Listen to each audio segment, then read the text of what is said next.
Hello everyone. Today I'll continue telling you the love story of the poor girl Tu Sam and the police officer Lee. I hope you enjoy watching the video. After Officer Lee left for his assignment, the small house suddenly grew strangely quiet, as if every familiar sound had followed him beyond the door on the day of farewell. Tu Sam still woke up at the same hour, still opened the window to let in the morning sunlight, still brewed a cup of hot tea as she always did. Yet inside her heart there was an aching emptiness she could not fill. Out of habit, she turned toward the chair where he used to sit drinking coffee, where the two of them often began their mornings with a few casual conversations. Only when she didn't hear that familiar, warm voice did she suddenly realize, from today on this house belonged to her alone. Even the smallest things were enough to slow Tu Sam down. In the kitchen, her hands still moved deftly as before, but when she set the table, she unconsciously placed an extra bowl. The moment she noticed, she stood still for a few seconds, then sighed softly and quietly put it away. The kitchen was still clean and tidy, still filled with the familiar scent of food, but there was no longer a soft laugh behind her, no Officer Lee leaning against the doorway, pretending to give serious advice before sneaking a taste and earning a playful scolding from her. In the afternoon, slanted sunlight stretched across the floor, bringing with it a sense of emptiness that seeped into every corner. Tu Sam sat by the window, her eyes following the leaves swaying on the porch, her heart suddenly sinking. In the corner of the room, Lee's jacket still hung neatly, as if he had never left. She reached out to touch the fabric lightly, her fingertips trembling as memories rushed back. Those evenings when the two of them sat close together, talking late into the night, sharing the smallest, most ordinary things that somehow made her feel deeply at peace. When night came, the house grew even quieter. The sound of wind slipping through the cracks in the door, the ticking of the clock, all became clearer than ever. Tu Sam lay on her side, facing the empty space beside her, eyes closed but unable to sleep. Images of Officer Lee filled her mind. His figure standing under the porch, the calm look in his eyes when he gazed at her, his slow voice always carrying warmth. No matter where she went in the house, she seemed to encounter his presence, and her longing only grew stronger, impossible to brush away. Yet amid those moments of weakness, Tu Sam reminded herself to be strong. She understood his work, understood why he had to leave, and understood that somewhere far away, Officer Lee was doing his best every single day. Thinking of that, she sat up, took a deep breath and smiled softly. Her longing was no longer just sadness, it gradually became a quiet waiting for the day he would return, when this house would once again be filled with voices, laughter, and the familiar warmth of the two of them. After a few days of trying to fill her time with familiar tasks, Tu Sam realized that some kinds of longing cannot be chased away by busyness alone. One evening, when the house lights were on, she sat alone at the small wooden table in the living room. The warm yellow light fell onto a blank page, and her heart suddenly softened. She opened an old notebook, one she had once used only to jot down daily chores, and hesitated for a long time before writing the first line. "Lee, today our home is so quiet." Just one short sentence, yet her hand began to tremble. Tu Sam paused, took a deep breath, then continued writing, as if he were sitting across from her somewhere, listening with his familiar patience. She told him what she had done that day, how she had cooked his favorite dish, and even about how she almost set out an extra bowl on the table. Each line carried a vivid, intimate feeling, making the distance between them seem to shrink. From that night on, writing became Tu Sam's habit. Every day before going to bed, she opened the notebook and wrote a few lines for him. Some nights it was just a simple goodnight wish. Other nights it filled an entire page with longing she could not hide. She didn't expect him to ever read it, but writing made her feel as though she was still talking to him, as though Lee had never truly left the house. Not stopping with the diary, Tu Sam also began leaving small notes around the house. On the dining table lay a neatly folded piece of paper. "Remember to eat on time." Stuck to the refrigerator door was her slightly slanted handwriting. "Today I miss you so much." Even beside the potted plant on the porch, where Lee used to stand carefully watering it, she quietly placed a small note like a wordless message. Each time she passed by those notes, Tu Sam smiled softly. Sometimes she lingered for a long while, rereading her own handwriting, imagining his reaction. A faint smile, a gentle tease, or simply that warm look in his eyes. The house, because of this, no longer felt as empty as before. Somewhere within it, Lee was still present, in every line of writing, in every small corner where she had placed her longing. One night, when the wind outside the porch blew stronger than usual, Sam sat on the bed, holding the last note of the day. She wrote slowly, "I'll wait. You just focus on your work. Our home is still here, and so am I." Folding the paper, she placed it into the bedside drawer, where she kept all the words she had never sent. For the first time in many nights, Sam lay down and closed her eyes without feeling such a sharp emptiness. The longing was still there, but it had softened, like a silent promise between the two of them, stretching gently through each waiting day. Far away from Sam's warm little home, Officer Lee was living in a completely different rhythm, fast-paced, tense, and constantly close to danger. From the very first days of the assignment, he almost lost all sense of time. Shifts followed one another without pause, files piled high on the desk, maps of crime scenes covering the temporary walls of the investigation room.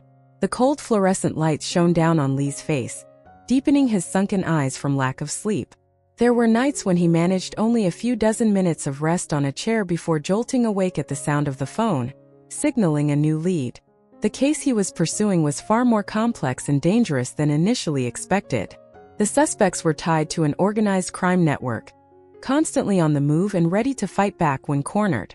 Lee and his teammates had to disguise themselves repeatedly, tailing targets in silence, carefully tracking every step through unfamiliar streets. A single small mistake could put the entire team in serious danger. Once, while following a suspect into an abandoned area on the outskirts of the city, Lee nearly got discovered. A faint sound beneath his foot made him hold his breath, his back pressed tightly against an icy wall. His heart pounded so loudly it felt as if it might be heard. In that instant, Sam's image appeared vividly in his mind. Her gentle smile, the worried look in her eyes every time she saw him off to work. That thought steadied him, allowing Lee to stay calm and signal his teammates to retreat safely. Danger didn't come only from surveillance, but also from direct confrontations. One raid took place at midnight in heavy rain. Sirens wailed, footsteps thundered, flashlights swept wildly through the darkness. When the suspect was finally restrained, Lee felt a sharp pain in his arm from a deep gash, but he clenched his teeth and endured it, continuing the mission until everything was temporarily under control. Amid those tense moments, Lee rarely had time to call Sam. There were messages he typed halfway and then deleted, leaving only a few short lines. "I'm fine. Don't worry." He never told her about the narrow escapes, the freezing rainy nights, or the wounds that hadn't yet healed. To Lee, as long as Sam was safe and peaceful at home, every danger he endured was worth it. Late at night, after a long shift, Lee sat alone in the temporary restroom, removing his cap and leaning back against the wall. His body was utterly exhausted, but in his pocket, his phone still glowed with the photo of Sam he had set as his wallpaper.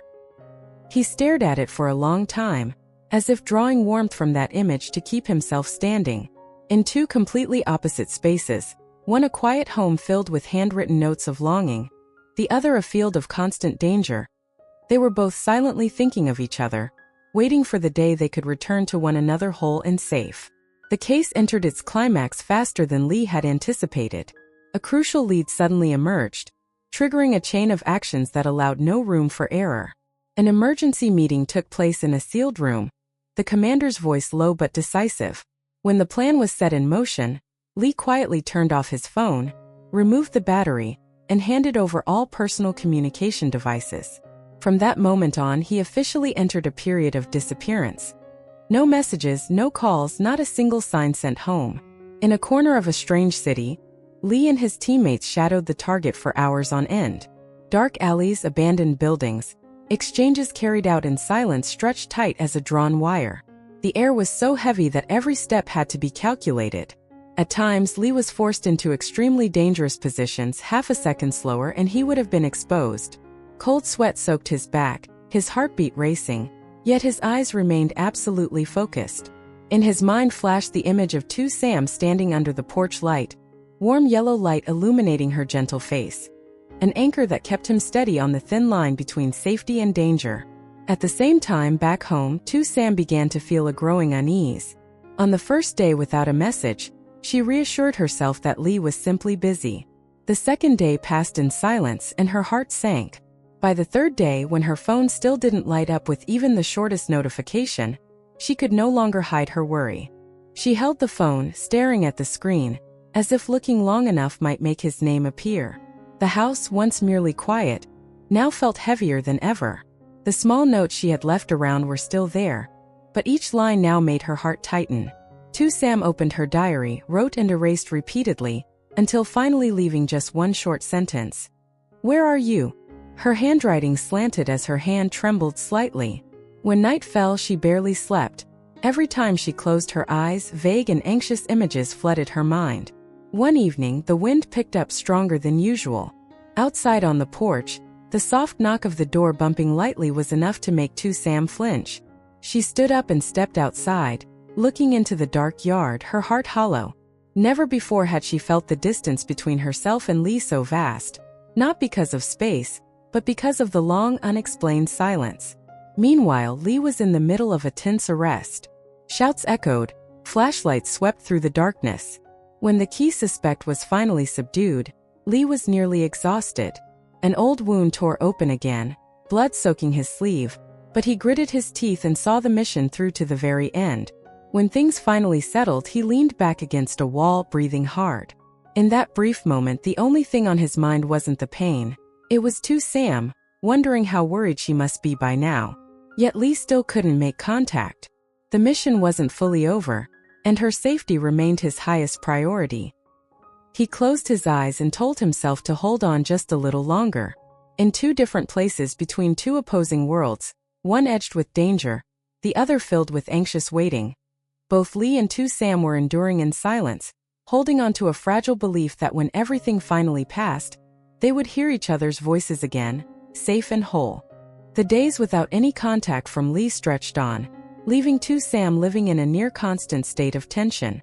That morning, after a night with barely any sleep, she decided to go out to buy a few necessities, telling herself that she couldn't keep locking herself inside this anxiety-filled house forever. The sky was overcast, clouds hanging low, and cold gusts of wind blew through the streets, as if foretelling something ominous. On the familiar road leading to the market, Sam walked slowly, her mind still occupied with thoughts of Lee. She didn't notice the motorbike speeding out from a narrow curve ahead. In a brief instant, the shrill screech of brakes rang out, followed by a violent impact. Sam fell onto the cold, hard pavement, a sharp pain shooting up from her left leg straight to her head, leaving her dizzy and unable to utter a word. Chaos erupted around her. People shouted, some rushed over to help her up, but Sam felt an intense, stabbing pain in her leg that made it impossible to move. Her face turned pale, cold sweat breaking out across her skin. In that hazy moment, the first person to appear in her mind was Lee. If he were here, he would surely panic and pull her into his arms, asking again and again if she was hurt, if she was all right. Sam was taken to the hospital in a half-conscious state. When the doctor told her she had a broken leg, that it needed to be put in a cast and that she would have to limit movement for a long time, she fell silent. Not because of the physical pain, but because a sudden wave of loneliness and vulnerability rose up and choked her. Lee wasn't here. She had to face this alone at the moment when she felt weakest. That evening in the stark white, silent hospital room, Sam lay staring at the ceiling as tears slipped quietly down her cheeks. She reached for her phone and looked at the screen, still lifeless with no notifications. For the first time she felt afraid. Afraid that Lee didn't know what had happened, afraid he would blame himself if he found out too late, and afraid of the days ahead when she wouldn't be able to walk on her own or take care of herself as she once did. Far away, in the middle of a tense shift, Lee suddenly felt his heart tighten for no clear reason. A flash of unease passed through him, making him pause for a brief second. But the mission was still unfinished. He couldn't check his phone, couldn't contact home. He had no idea that at that very moment, Sam was lying in a hospital bed, holding both physical pain and emotional anguish, waiting for a call that might not come anytime soon. The distance between them now wasn't just physical. It was helplessness.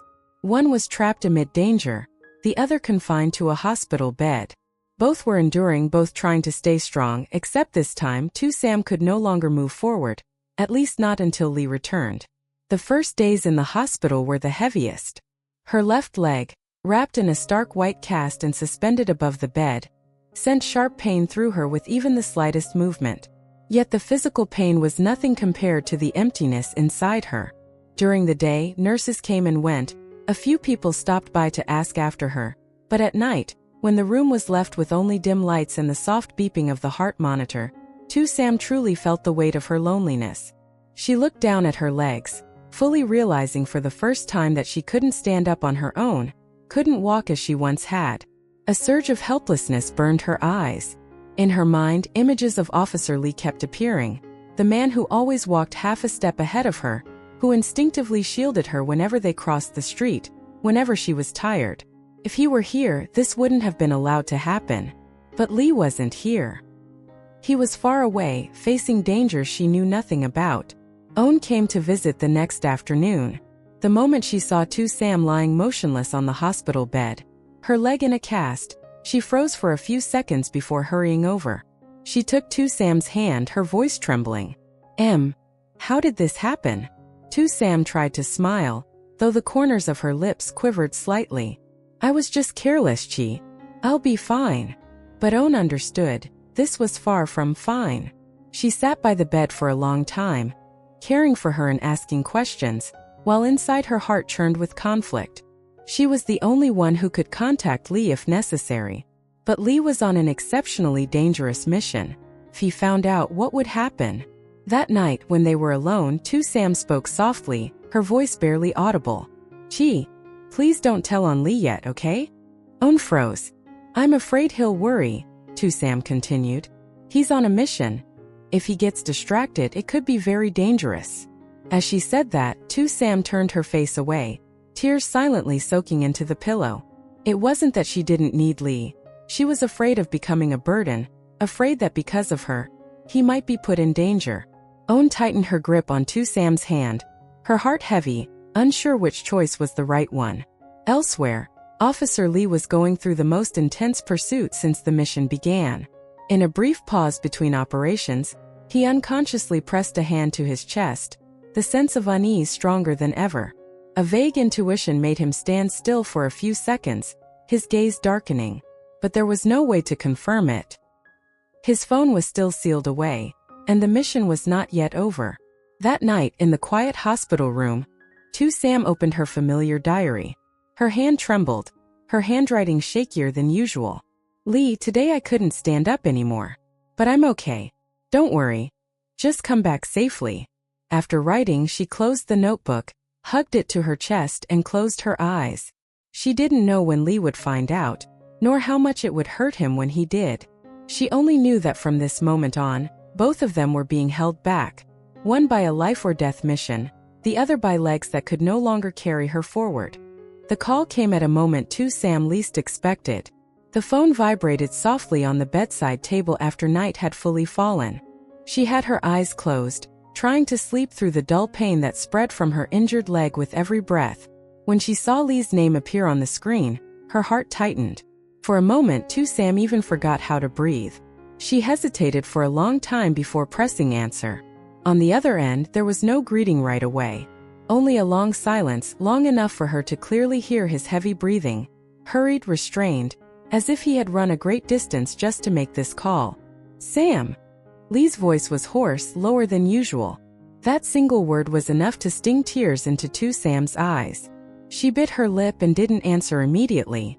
They were both silent, but it wasn't distance. It was a silence filled with everything that couldn't be put into words. I was just allowed to contact you. Lee continued slowly. Owen told me already. Sam tightened her grip, her fingers trembling. She knew this moment would come sooner or later, she just hadn't expected it to hurt this much. I'm sorry, she whispered. I didn't want you to worry. On the other end, Lee closed his eyes. In that moment, all the dangers he had just faced seemed meaningless. You think I wouldn't worry? That's what scares me the most. His voice dropped, breaking at the end of the sentence. Sam began to cry. Not sobbing, not making a sound, just tears silently running down her cheeks. She turned her face away, as if afraid he could hear her weakness even through her voice. I can't walk anymore, Lee. The words fell softly, yet so heavily that both of them fell silent. Lee gripped the phone so tightly his knuckles turned white. How long is the cast? The doctor said, at least a few months. Does it hurt? That simple question made Sam break down and cry aloud. Yes, she choked. But what hurts most is waking up, looking around and not seeing you. On the other end, Lee turned away and rested his forehead against a cold wall. A man who had faced guns and the line between life and death now could do nothing but stand there and listen to the woman he loved cry. I'm sorry, he said, his voice so low it was almost a whisper. I wasn't there for you. It's not your fault. Sam shook her head, though she knew he couldn't see it. I just miss you. The call went on, but most of the time was silence. Neither of them hung up. They simply breathed together, listened to each other's heartbeats across the distance. Sometimes Lee softly called her name. Sometimes Sam replied with a tiny I'm here, just to make sure the other was still there. Before ending the call, Lee spoke slowly, each word clear. Sam, listen to me. The mission is almost over. I'm coming back. Even if I have to walk, even if I have to crawl, I will come back to you. Sam closed her eyes, tears soaking the pillow. I'll wait for you, she said softly. I'll be here. The call ended, and the room returned to silence. But this time the silence no longer felt cold. Sam placed the phone against her chest, feeling her heartbeat gradually steady. Far away, Lee also stood still for a long time after hanging up, with only one thought left in his mind. He had to live. He had to come back. Xin chào mọi người. Rất vui được gặp mọi người trong video hôm nay của mình. Chào mừng mọi người đã quay trở lại với kênh của mình và lắng nghe những câu chuyện mà mình chia sẻ. Hy vọng rằng mọi người vẫn sẽ yêu mến những câu chuyện của mình và đồng hành cùng mình trong thời gian tiếp theo. Hiện tại thì những video của mình đang được phát hành vào khung giờ 7 giờ tối và 7 giờ sáng tại Việt Nam. Thì để không bỏ lỡ video nào, mọi người nhớ bấm like và bấm theo dõi để khi mà mình đăng video mới nhất thì mọi người có thể nhận được thông báo. Và đặc biệt là mọi người cho mình thêm nhận xét ở dưới phần bình luận để mình cải thiện những video sau hay và hấp dẫn hơn, và để cho mình có động lực làm nhiều video hay hơn cho mọi người xem. Cảm ơn mọi người đã lắng nghe một phút chia sẻ của mình. Hẹn gặp lại mọi người ở những video tiếp theo nha.